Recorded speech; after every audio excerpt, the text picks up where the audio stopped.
तो हेलो एसेंशियंस, welcome to my channel. आज हम रिव्यू करने वाले हैं एवेंजर्स डूम्सडे का ट्रेलर। सो बिना किसी देरी के चलिए शुरू करते हैं। So guys, what the hell did we just witnessed? Marvel ने एवेंजर्स डूम्सडे के इस स्पेशल लुक में सिर्फ डॉक्टर डूम को इंट्रोड्यूस नहीं किया है, they have given us a glimpse of his entire mindset. Doom का dialogue all of you have lived stolen lives मेरे हिसाब से पूरे ट्रेलर की मोस्ट इंपोर्टेंट लाइन है, क्योंकि अगर इसका मीनिंग वही है जो मुझे लग रहा है तो डूम सिर्फ मल्टीवर्स को डिस्ट्रॉय करने नहीं आ रहा, he is trying to get his stolen life back.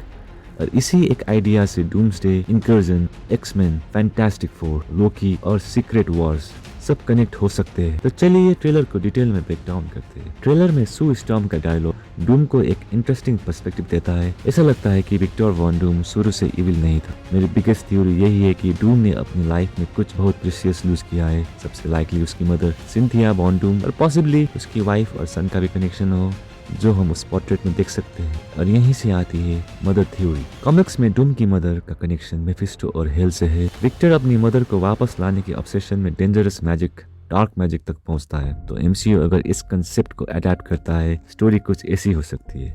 Victor पहले साइंस ट्राई करता है, साइंस फेल होती है, फिर वो मैजिक की तरफ जाता है और मैजिक के थ्रू उसका कनेक्शन हेल और मेफिस्टो से होता है। फिर उसे मल्टीवर्स का पता चलता है और सडनली विक्टर को रियलाइज होता है, अगर मेरी दुनिया में मेरी मदर नहीं है तो शायद किसी और यूनिवर्स में तो वो जिंदा है। हाँ, ये सुनहरा लगता है, क्योंकि हमने वंडा की भी ऐसी हालत देखी थी मल्टीवर्स ऑफ मैडनेस पे, तो शायद मेकर्स ये रिपीट नहीं करेंगे। पर अगर यही हुआ तो यहीं से उसका ऑब्सेशन मल्टीवर्स तक पहुंच सकता है। डूम पावर के लिए नहीं, लॉस को रिवर्स करने के लिए पावर चाहता है। अब सबसे interesting question, Doom Avengers, fantastic four और एक्समैन को ब्लेम क्यों करेगा? क्योंकि डूम के पीओवी से देखो तो स्टीव रॉजर्स ने टाइम ट्रैवल करके अपनी लाइफ चेंज की। थॉर की स्टोरी में इटर्निटी के थ्रू लव को लाइफ मिली। डॉक्टर स्ट्रेंज ने मल्टीवर्स ऑफ मैडनेस में ऐसे डिसीजन लिए जो इंकर्जन्स तक ले गए। लोकी ने टाइमलाइंस को सेव करने के लिए खुद को सेक्रीफाइस किया और मल्टीवर्सल स्ट्रक्चर को होल्ड कर रहा है। एक्समैन ने डेज ऑफ फ्यूचर पास्ट में पास्ट चेंज करके अपने टाइमलाइन रिराइट कर दी। और फैंटास्टिक फोर, उनके पास फ्रैंकलिन रिचर्ड्स है, कॉमिक लोर में रियलिटी मैनिपुलेशन की एक इनसेन पोटेंशियल वाला कैरेक्टर। तो डूम के दिमाग में एक थॉट आ सकता है, तुम सब ने रियलिटी को अपने लव्ड वंस और अपने लाइफ्स के लिए चेंज किया, तो मेरी लॉस को एक्सेप्ट करना जरूरी क्यों है?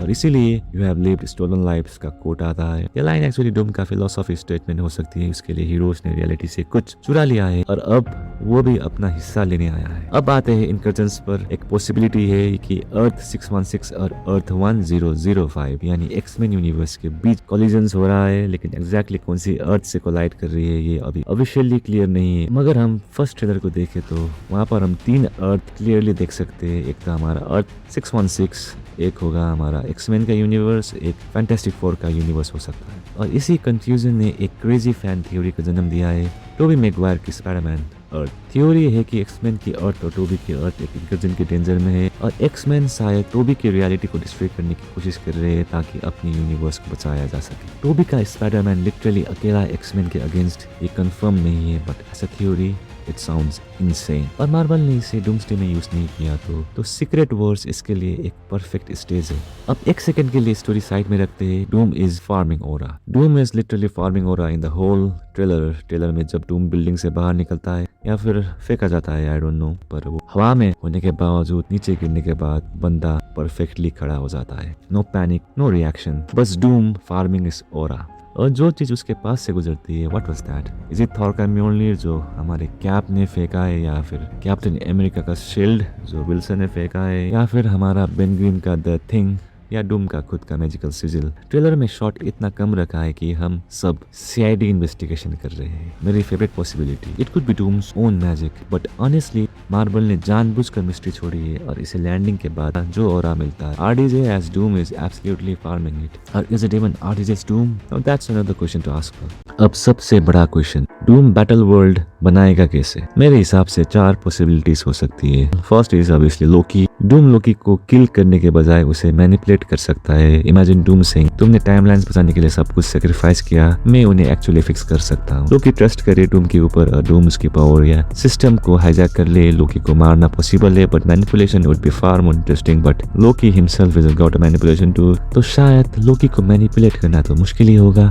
तो फिर लोकी को मारना ही डूम के पास आखिरी ऑप्शन होगा। Possibility 2, Franklin Richards. Franklin battle world की कॉमिक इंस्पायर्ड की बन सकती है। डूम को एक न्यू रियलिटी क्रिएट करनी है। फ्रैंकलिन की reality manipulating potential incredibly useful होगी और रीड के लिए ये कॉन्फ्लिक्ट पर्सनल हो जाएगा। डूम मेरे बेटे को किल नहीं करना चाहता, वो उसका यूज करना चाहता है। That could be huge. Next possibility is love और इटर्निटी। लव इटर्निटी की बायोलॉजिकल डॉटर तो नहीं है, बट लव की एग्जिस्टेंस इटर्निटी की पावर से कनेक्टेड विश का रिजल्ट है। तो अगर डूम का गोल लॉस्ट लाइफ को रिस्टोर करना है, लव और इटर्निटी उसके लिए इंपॉर्टेंट हो सकती है। The next possibility is far from our imagination because it goes beyond and the answer is Beyonder. और अब ये वाइल्डेस्ट पॉसिबिलिटी हो सकती है, क्योंकि अगर मार्बल बियॉन्डर माइथोलॉजी को यूज करता है, डूम समहाउ उसकी पावर ऑब्टेन कर सकता है। Beyonder equals to unimaginable power. Doom equals to genius plus science plus magic, a result battle world. तो फिर क्या बियॉन्डर एक्चुअल विलन हो सकता है? एक और crazy possibility, what if Doom actual villain नहीं है? व्हाट इफ डूम डिस्कवर करता है कि मल्टीवर्स डिस्ट्रक्शन के पीछे बियॉन्डर या कोई और कॉस्मिक एंटिटी है। डूम इसे डिफीट करता है, पावर ले लेता है और रिमेनिंग यूनिवर्स को सेव कर देता है। फिर एवेंजर्स उसके अगेंस्ट आते हैं। डूम कहता है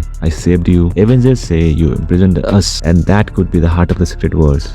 इमेजिन करो, इनकर्जन्स की वजह से मल्टीपल यूनिवर्सेस कोलैप्स हो रहे हैं। डूम सर्वाइविंग पीसेस को कलेक्ट करता है। लोकी, फ्रैंकलिन, इटर्निटी, बियॉन्डर या इनमें से कुछ कॉम्बिनेशन, और फिर वो बैटल वर्ल्ड बनाता है। डिफरेंट यूनिवर्सेस के हीरोज एक ही रियलिटी में बुलाता है अपने हिसाब से। Everyone thinks they are safe, their loved ones may even be alive, but slowly they discover Doom didn't save the reality. और फिर Doom becomes god emperor Doom. अगर हम डूम्सडे की ट्रेलर की बात कर रहे हैं, तो साथ ही साथ मार्वल वालों ने एक टेलीविजन सीरीज भी निकाली विजन क्वेस्ट के ऊपर। सो हम विजन क्वेस्ट को इग्नोर तो नहीं कर सकते, जो अक्टूबर में रिलीज हो रहा है। व्हाइट विजन, अल्ट्रॉन विजन की आइडेंटिटी और वांडा रिलेटेड स्टोरी लाइन, ये सब मल्टीवर्स सागा का लार्जर पिक्चर से कनेक्ट हो सकती है। मे बी विजन या अल्ट्रॉन कुछ डिस्कवर करे और सीरीज का एंडिंग डूम्सडे को सेटअप करे। वांडा की बात करें तो डूम्सडे में कंफर्म नहीं है, but her powers are extremely relevant to reality, chaos, magic and the multiverse. मुझे पर्सनली लगता है मार्वल वांडा को सीक्रेट वॉर्स के लिए होल्ड कर सकता है। सेम विद हमारा डॉक्टर स्ट्रेंज। स्ट्रेंज इनकर्जन्स को समझता है, रीड साइंस को समझता है, और Doom understands both science and magic, इसीलिए डूम डेंजरस है। गोस्ट राइडर की बात करें तो रायन गॉसलिंग एमसीयू का ऑफिशियल मेंबर बन चुका है, लेकिन डूम्सडे में उनका कैमियो कंफर्म नहीं है, पर सीक्रेट वॉर्स में हो सकता है। However, डूम का वो dialogue hell answers to me and hell is directly related to Mephisto and Ghost Rider and Ghost Rider is directly related with Mephisto. So Ghost Rider और Mephisto के connection को extremely interesting बना देता है। और फिर हमारा उड़ता फिरता खबर जो सोशल मीडिया में छाया हुआ है, हमारा स्पाइडरमैन टोबी, ये भी पॉसिबल हो सकता है, या फिर Andrew, Tom obviously, but Toby और एंड्रयू को डूम्सडे के लिए कंफर्म मत समझना। मेरे हिसाब से मार्वल ने इन तीनों का बिगेस्ट पे ऑफ सीक्रेट वॉर्स में कर सकता है। Imagine Toby swings in, then Andrew and then Tom, 3 Spiderman, 1 battlefield, and that is not just a cameo, That's a Secret Wars moment. और पोस्ट Secret Wars का सबसे इंटरेस्टिंग पार्ट हो सकता है MCU का new Xman. Old Xman universe inclusion में involve होता है, बैटल वर्ल्ड बनते हैं। Secret Wars के बाद रियलिटी रीराइट होती है, तो मार्वल के पास एक क्लीन अपॉर्चुनिटी होगी, न्यू MCU एक्समैन। और फिर क्वेश्चन आता है म्यूटेंट्स पहले कहाँ थे? May be simple answer is because this is just a new reality. तो मेरी कंप्लीट थ्योरी को एक लाइन में समझो। विक्टर डूम अपनी मदर और पॉसिबली अपनी फैमिली को लूज करता है, साइंस फेल होती है, मैजिक और मेफिस्टो तक पहुंचता है, फिर मल्टीवर्स डिस्कवर करता है और रियलाइज करता है कि हर रियलिटी में लोग अपने लाइफ चेंज कर रहे हैं। स्टीव ने अपनी लाइफ बदली, थॉर ने लॉब को पाया, स्ट्रेंज ने मल्टीवर्स को इफेक्ट किया, लोग की टाइमलाइंस को होल्ड कर रहा है, एक्समैन ने हिस्ट्री चेंज की, और डूम सोचता है सबको सेकंड चांस मिला, मुझे क्यों नहीं। फिर इनकर्जन स्टार्ट होती है। डूम डिसाइड करता है अगर मैं हर यूनिवर्स को सेव नहीं कर सकता तो मैं एक नई रियलिटी बनाऊंगा। Then he gathers whatever power he can or creates the battle world. Everyone is alive, everyone is supposedly saved, but heroes discover the truth. Doom has stolen pieces of everyone's life to create his perfect world. और वहीं से secret Wars का final question emerge होता है, क्या तुम एक perfect लाई में जीना चूज करोगे या फिर पेनफुल रियलिटी में? और इसी वजह से डूम इंटरेस्टिंग लग रहा है। सबसे डेंजरस डूम वो नहीं होगा जो मल्टीवर्स डिस्ट्रॉय करना चाहता है, सबसे डेंजरस डूम वो होगा जो जेन्युइनली बिलीव करता है कि उसने सबको बचा लिया। वो कहेगा आई सेव्ड यू, और शायद वो सच में सही हो। बस एक छोटी सी प्रॉब्लम है, अब वो डिसाइड करेगा कि तुम्हारी जिंदगी कैसी होनी चाहिए। तो कमेंट करके बताओ, डूम को बिल्डिंग से किसने हिट किया, थॉर, कैप, द थिंग, या डूम का मैजिकल अटैक, और क्या टोबी की अर्थ नेक्स्ट इंकर्जन हो सकती है? लाइक करो, सब्सक्राइब करो, और मिलते हैं नेक्स्ट वीडियो में। तब तक ओरा फार्म करते रहो और डूम मचाते रहो।